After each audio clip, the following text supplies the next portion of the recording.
हर माँ बाप अगर अपनी बेटी पे इतना भरोसा करने लगे कि वो कल अगर पढ़ जाती है तो वो पूरे समाज का, परिवार का और देश का नाम रोशन करेगी। अपनी बेटियों पे भरोसा करिए। आप कभी केवल बेटियों की लालसा में केवल बेटियों को ना पढ़ाएं या उनको नौकरी ना करने दें तो वो गलत होगा। तो आप बेटियों में बिल्कुल विश्वास रखें और वो ज़िंदगी में जब कुछ अच्छा करेंगी और अपने पैरों पे खड़ी होंगी और आपका नाम रोशन करेंगी तो उस दिन मैं जानती हूँ समाज आपको सर उठा के सैल्यूट करता है। कहते हैं बुलंद और नेक इरादे वाले लोगों की सफलता हमेशा कदम चूमती है। व्यक्ति अगर मन में ठान ले तो कोई भी मंजिल कठिन नहीं होती। बुलंद हौसले मंजिल को दृढ़ इरादों वाले व्यक्ति के चरणों में ला कर रख देते हैं। एक शख्सियत ऐसी में आज हम आपको एक ऐसी ही शख्सियत से रूबरू करवा रहे हैं जिन्होंने बड़ी कम उम्र में अच्छा मुकाम और अच्छा नाम हासिल कर लिया। हम बात कर रहे हैं यूपी के डिबाई तहसील की सीओ वंदना शर्मा की। वंदना शर्मा को दृढ़ इच्छा शक्ति वाली, तेज तर्रार व काफी ईमानदार सीओ माना जाता है। वंदना शर्मा ने डिबाई की कमान संभालते ही अपराधियों के हौसले पस्त कर दिए, बल्कि गुनाहगारों को जल्द से जल्द सजा दिलवाने का भी काम किया। ऐसी महान शख्सियत से बात की खबर 24 एक्सप्रेस के मैनेजिंग एडिटर मनीष कुमार अंकुर ने। आप भी सुने और वंदना शर्मा जैसी शख्सियत से प्रेरणा लें। नमस्कार, मैं मनीष कुमार खबर 24 एक्सप्रेस में आप सभी का स्वागत करता हूं। इस वक्त जैसा कि आप मेरे साथ देख रहे होंगे, आप डिवाई की सीईओ हैं आप वंदना शर्मा जी। बहुत तेज तरह सीईओ हैं और सबसे बड़ी बात इनकी जो खासियत है कि जो डिबाई में अपराध है काफ़ी कम इन्होंने कर दिया है और काफ़ी मेहनती और ईमानदार इनको माना जाता है। तो मैडम, सबसे पहले आपका स्वागत है खबर 24 एक्सप्रेस। Thank you. तो जैसा कि जो प्रोग्राम है एक शख्सियत ऐसी भी, मैडम के बारे में हम बहुत सारी चीज़ जानेंगे। महिला हैं तो बहुत सारी चुनौतियां आती हैं और सीईओ हैं। सबसे बड़ी बात यह है कि 4 थाने मैडम संभाल रही हैं और बहुत मुश्किल होता है इनको संभालना। और अभी जो वक्त है, क्योंकि यहाँ पर जो पंचायत इलेक्शन चल रहे हैं, तो पंचायत इलेक्शन एक बहुत बड़ा अपने में ही मतलब एक चुनौती है। तो खैर उस सब के बारे में बात करेंगे। तो सबसे पहले हम मैडम जानना चाहते हैं कि आपकी जर्नी कैसे स्टार्ट हुई, क्योंकि आप बहुत कम उम्र में एक मतलब अच्छे मुकाम पे आई हैं। देखिए, पहले तो पेरेंट्स का बहुत ज़्यादा सपोर्ट। जी जी। उन्होंने क्योंकि मैं बेटी हूँ और बचपन से पर उन्होंने कभी हमें ये फील नहीं होने दिया कि आप बेटी हैं तो आपको कम पढ़ना है या कुछ कम बनना है, बल्कि उन्होंने ज़्यादा के लिए प्रेरित किया कि उन्होंने बेटे की तरह हमें ट्रीट किया घर में। और वही माहौल रहता था कि हमेशा माँ बाप ने ज़्यादा ही देने की कोशिश की है हमें। और मेरे फादर एयरफोर्स में है, he is flying officer right now, और उनका फोकस सिर्फ एजुकेशन पे होता था हमारी। हमारी कोई और इम्पॉर्टेंस या प्रायोरिटीज़ होती नहीं थी लाइफ में। आप अगर सुबह उठ गए हैं तो भी आपको पढ़ना है, आप स्कूल में गए तो आपको पढ़ना है। हाँ, आपकी फ़िज़िकल एजुकेशन इंपॉर्टेंट है क्योंकि आपको अपने स्पोर्ट्स एक्टिविटीज़ को भी ध्यान देना है। हम अपने टाइम पे स्पोर्ट्स में भी खेलते रहे, लगातार को-करिकुलर एक्टिविटीज़ में रहे, तो ऑल राउंड मतलब आपका डेवलपमेंट हो। पर एजुकेशन पे फोकस था क्योंकि उनको पता था कि अगर आपको लाइफ में कुछ करना है तो उसके लिए आपको पढ़ना बहुत ज़रूरी है। तो बस वही एक सिलसिला चलता रहा हमेशा से। अच्छे मार्क्स आते रहे स्कूल में। फिर एक समाज में जब आप कभी बुराइयों को देखते हैं, ऑल्दो जब मैं एयरफोर्स स्टेशन में थी, कैंपस में रहती थी, तो वहाँ आप थोड़ा सा समाज की बुराइयों से अछूते होते हैं। बट जब आप थोड़ा सा बाहर निकलते हैं, कॉलेज में आते हैं, आप देखते हैं कि अच्छा, चोरी भी कोई चीज़ होती है, लूट भी कोई चीज़ होती है, कोई आपको छेड़ भी सकता है। तो आपको समझ में आता है कि यार अगर हम इस चीज़ को नहीं बदलेंगे या हम उस सिस्टम का हिस्सा नहीं बदलेंगे, मतलब नहीं बनेंगे, तो आप हमेशा दूसरों से अपेक्षा नहीं कर सकते कि सब कुछ एकदम से बदल जाएगा। तो मैंने तब सोचा कि नहीं, मुझे सिस्टम का हिस्सा बनना है। कॉलेज के फाइनल ईयर से मैंने तैयारी शुरू की। उसके जस्ट 1 साल बाद 2013, मतलब मैं 12 में मेरा इंजीनियरिंग कंप्लीट हुई है। 2013 का मेरा सिलेक्शन है और मेरा 13 बैच है पीपीएस ऑफिसर। पहली बार में आपने एग्ज़ाम क्रैक कर लिए थे। बिल्कुल, तो ये सबसे बड़ी बात ये है कि बहुत बड़ा अचीवमेंट है, क्योंकि पहली बार में एग्ज़ाम क्रैक करना। तो जाहिर सी बात है, मैं भी चाहूँगा कि जो बेटियां हैं वो भी आपसे प्रेरणा लें कि पहली बार में एग्ज़ाम क्रैक कर दिए, तो वो बहुत बड़ी बात है, बहुत बड़ी उपलब्धि है। तो उसको थोड़ा सा प्लीज़ बताएं, जो बेटियाँ अपने आपसे प्रेरणा लें। देखिए, मतलब आपको कोई कितना भी गाइड कर ले, पर जब तक कोई चीज़ आपके अंदर से नहीं आएगी, आप कभी किसी एग्ज़ाम को क्रैक नहीं कर सकते। तो वो जब तक वो चीज़ अंदर से आ रही है आपको, कि आपको लगता है कि आपको खुद कुछ करना है, उसके बाद बाकी चीज़ ये बचती है कि फिर आप ये देखेंगे कि क्या आपका पूरा सिलेबस है, आपकी एग्ज़ाम्स बुक का क्या सिलेबस है, वो सिलेबस आपको थॉरो हो, पूरा आपने रिवाइज़ कर रखा हो। उसके बाद आपने उसको बार बार रिवाइज़ कर रखा हो जो चीज़ें आपने पढ़ी हैं, क्योंकि ऐसा होता है कि सिलेबस इतना ज़्यादा होता है कि अगर आपने चीज़ एक बार पढ़ी है या 2 बार पढ़ी है तो हो सकता है आप भूल जाएं एग्ज़ाम टाइम पे। तो अगर आपने उसका रिवीजन किया हुआ है तो मुझे लगता है कि इंसान अगर चाहे और भगवान अगर साथ है आपका और आपके पास अपने अच्छे पेरेंट्स का ब्लेसिंग्स है, आशीर्वाद है, तो शायद रास्ते बहुत अच्छे हो जाते हैं और आपको सफलता ज़रूर मिलती है। इसके अलावा जो मैडम मैं जानना चाहूँगा, यहाँ पर जो डिबाई का जो क्षेत्र है, ठीक है, आप जाहिर सी बात है आप गाजियाबाद से हैं और डिबाई का जो क्षेत्र है थोड़ा सा वो ग्रामीण टाइप का इलाका पड़ जाता है, इतना डेवलपमेंट नहीं है, थोड़ा अपराध में भी डिबाई ठीक ठाक है। आप इन चुनौतियों को कैसे देखती हैं? मतलब आपने कैसे इसको यहाँ पर अपराध को लगाम लगाने, मतलब अपराध जो है उसको लगाम लगाने की कोशिश की है?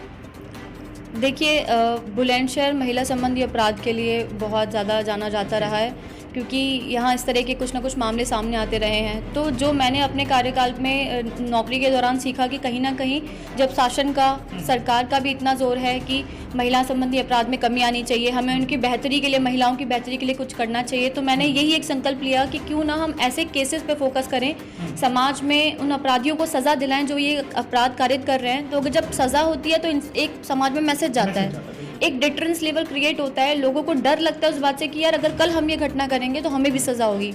तो आप बुलंदशहर के इतिहास में हमने पहली बार एक रिकॉर्ड बनाया। सबसे पहले दुबई में हमने मात्र 83 दिन में, 83 डेज़ के अंदर हमने एक पॉक्सो के केस में, जिसमें नाबालिग बच्ची के साथ रेप की घटना हुई थी, उसमें हमने 83 दिन के अंदर सज़ा करवाई, जो रिकॉर्ड तोड़ था। उसके लिए बहुत प्रशंसा हुई, काफ़ी उसमें आपको अवार्ड भी मिला था? जी, उसमें भी अवार्ड मिला था। उसके बाद फिर हमने अपने ही रिकॉर्ड को तोड़ते हुए, जबकि वो 83 दिन भी बहुत अच्छा रिकॉर्ड था, क्योंकि उस समय कोरोना का संक्रमण इतना ज़्यादा फैला हुआ था कि लगातार कोर्ट्स बंद ही चल रहे थे, बट फिर भी पूरी अच्छी पैरवी हुई और एक अच्छा समन्वय था जुडिशरी का, प्रोसिक्यूशन का और पुलिस की पैरवी का कि हम एक अच्छी सज़ा करा पाए।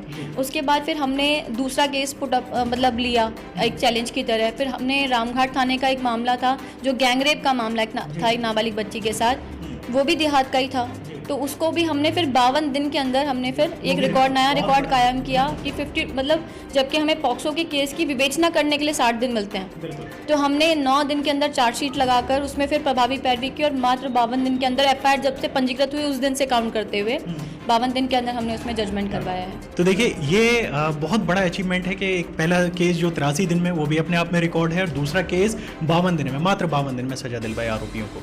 तो ये बहुत बड़ा है। और सबसे बड़ी बात यह कि आरोपियों के मन में जो भय व्याप्त होता है ऐसी चीज़ों से ही होता है। अगर पुलिस अच्छा साथ दे दे, जो पीड़ित है, पीड़िता का अच्छा साथ दे दे, पीड़ित का अच्छा साथ दे दे, तो आरोपियों में तो अपने आप ही भय बन जाएगा, और जो जाहिर सी बात है पुलिस के खिलाफ भी भय का माहौल पैदा होता है आरोपियों में।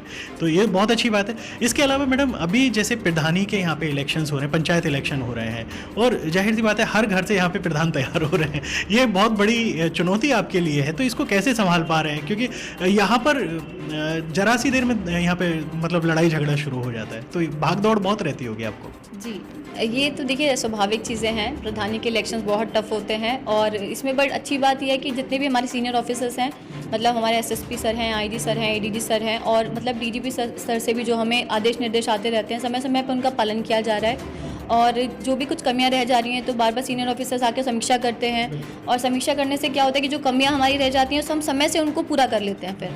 तो अभी इस समय पे हम लोग क्या कर रहे हैं कि हर गांव में जा जाके जो भी हमारे संवेदनशील, अति संवेदनशील गांव हैं उनमें हम मीटिंग्स कर रहे हैं, समीक्षा कर रहे हैं। गाँव में जितने भी शस्त्र लोगों के पास थे उनको सभी को थाने पर जमा कराया जा रहा है। अभी हम लोगों ने 80% से ज़्यादा शस्त्र जमा करा लिए गए हैं हमारे सर्कल में, और हम इसमें जो असामाजिक तत्व जिनको हम मान रहे हैं कि जो शायद प्रभावित कर सकते हैं उनको चिन्हित कर लिया गया है, सभी को भारी मुचलकों में पाबंद कराया जा रहा है। तो इसमें जब ये सब कार्रवाई हम पूरी कर लेंगे तो हमें नहीं लगता है कि उसके बाद प्रधानी के चुनाव बहुत हमारे डिफ़िकल्ट रह जाएंगे। हाँ, बट ये एक प्रक्रिया है, एक डिफ़िकल्ट प्रक्रिया है, इसमें अभी हम कहीं भी लापरवाही नहीं कर सकते। हर एक दिन हमारे लिए चुनौती है जिसको हम पूरी तरीके से निभाने की कोशिश कर रहे हैं। तो बहुत अच्छी बात है, यानी कि आप जो प्रधानी के चुनाव है बड़ी शांतिपूर्ण तरीके से करवाना चाह रहे हैं अपने इलाके में। आजकल देश में बेटी बचाओ बेटी पढ़ाओ, सर्व शिक्षा अभियान, ये बहुत सारी चीज़ें चल रही हैं। प्रधानमंत्री भी समय समय पर प्रेरित करते रहते हैं बेटियों को, महिलाओं को, कि मतलब वो आगे आएँ और अपनी शिक्षा पूरी करें, वो भी रोल मॉडल बने। तो खैर मेरे सामने एक जीता जागता उदाहरण है आपने बहुत अच्छा काम किया है, बहुत कम उम्र में काम किया है। जो अभिनेत्री हैं उनसे भी बेटियां प्रेरणा लेती हैं, लेकिन वो रील की मॉडल हैं, आप रियल की मॉडल हैं, मतलब रियल में आप बहुत अच्छा काम कर रहे हैं। तो महिलाओं को इससे मतलब क्या प्रेरणा लेनी चाहिए, क्या प्रेरित हो, मतलब अपने जीवन में उदास ना हो, ऐसी कुछ आप थोड़ा सा कुछ मंत्र हो तो प्लीज़ आप दीजिएगा। देखिए, सफलता का मंत्र तो ये है कि आप हंसते रहिए हमेशा। ज़िंदगी एक बार इंसान को मिलती है, उसको मुझे लगता है कि वो हंसते हुए निकालें तो ज़्यादा बेटर है, बजाय कि आप किसी एग्ज़ाम में आपके नंबर कम आ गए तो आपको लगता है कि जीवन का आज अंत हो गया। वो कभी अंत नहीं होता। और मुझे लगता है शायद मेरे से ज़्यादा जो बड़ी प्रेरणा है वो मेरे पेरेंट्स हैं, और मेरी बड़ी सिस्टर हैं जिन्होंने मुझे मतलब पेरेंट्स की तरह ही साथ हमेशा दिया है। उन्हीं को देख के हम सीखते रहे हैं हमेशा से। तो मैं शायद आज जाके लोगों को लगता होगा कि नहीं, हमारे सामने कोई सीईओ खड़ी हैं तो ये हमारे लिए मतलब प्रेरणादायक है, इनसे हम कुछ सीख सकते हैं। पर मुझे लगता है शायद मेरे पेरेंट्स से ज़्यादा सीखने की ज़रूरत है, जिन्होंने एक बेटी में ये विश्वास रखा कि उसको अगर हम पुलिस के डिपार्टमेंट में भी भेज रहे हैं, उसको इतना पढ़ा लिखा कर एक काबिल अफसर बना रहे हैं, तो अपनी बेटी पे इतना भरोसा करना। हर माँ बाप अगर अपनी बेटी पे इतना भरोसा करने लगे कि वो कल अगर पढ़ जाती है और कुछ काबिल बन जाती है, अपने पैरों पे खड़ी हो जाती है, तो वो पूरे समाज का, परिवार का और देश का नाम रोशन करेगी। तो मेरे से ज़्यादा तो प्रेरणा शायद मेरे पेरेंट्स हैं, जो समाज में एक मैसेज देते हैं कि आप अपनी बेटियों पे भरोसा करिए। आप कभी केवल बेटों की लालसा में केवल बेटियों को ना पढ़ाएं या उनको नौकरी ना करने दें, तो वो गलत होगा। तो आप बेटों में बिल्कुल विश्वास रखें, और वो ज़िंदगी में जब कुछ अच्छा करेंगी और अपने पैरों पे खड़ी होंगी और आपका नाम रोशन करेंगी, तो उस दिन मैं जानती हूँ समाज आपको सर उठा के सैल्यूट करता है। और सही बात है कि आधी आबादी है महिलाएं, ठीक है ना, और अगर महिला बढ़ती है तो देश भी बढ़ता है। मानते हैं इस बात? बिल्कुल मानते हैं। तो देखिए, मेरे साथ में वंदना शर्मा जी हैं, बहुत अच्छी बात कही इन्होंने, महिलाओं के उत्थान के लिए भी बहुत अच्छी बात कही, बेटियां कैसे प्रेरणा लें, कैसे प्रेरित हों, उसके लिए भी बहुत अच्छी बात कही। तो क्योंकि मैडम का भी समय हो रहा है, मैडम को भी जाना है, तो बहुत सारा टाइम हमने मैडम का ले लिया। मैडम, आपका बहुत बहुत आभार, आपने हमें समय दिया और महिलाओं के प्रति जो आपने चीज़ें बताई हैं, इसके अलावा जो आपने डिवाइन क्षेत्र में जो काम कर रही हैं वो वाकई काबिल तारीफ़ है। आप ऐसे ही काम करते रहें, हमारी बहुत बहुत शुभकामना आपके साथ है। धन्यवाद आपका, आप हमारे साथ जुड़ी जी। Thank you. चलिए, धन्यवाद। मैं मनीष कुमार, खबर 24 एक्सप्रेस के लिए धन्यवाद।